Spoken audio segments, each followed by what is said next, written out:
मका खरेदी करण्याचं सुरू केलं।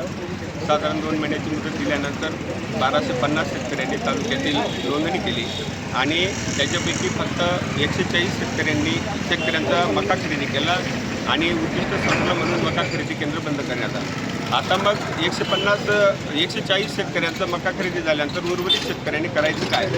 त्याच्या खरेदी केंद्र सुरू झाल्यामुळे खरेदी केंद्र बंद झाल्यामुळे बऱ्याच व्यापाऱ्यांनी मक्याचा पूर्ण भाव मार्केट तोडून टाकलं आणि 1200-1400 रुपयाप्रमाणे आता बाजारात खरेदी सुरू आहे। त्याच्यामुळे शेतकऱ्यांचे प्रचंड नुकसान होत आहे।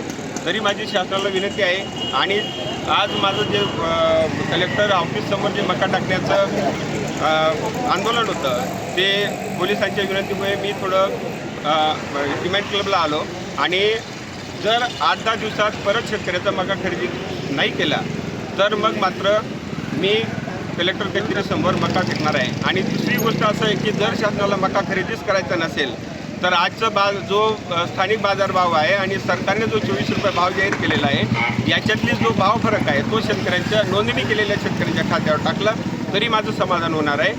धन्यवाद।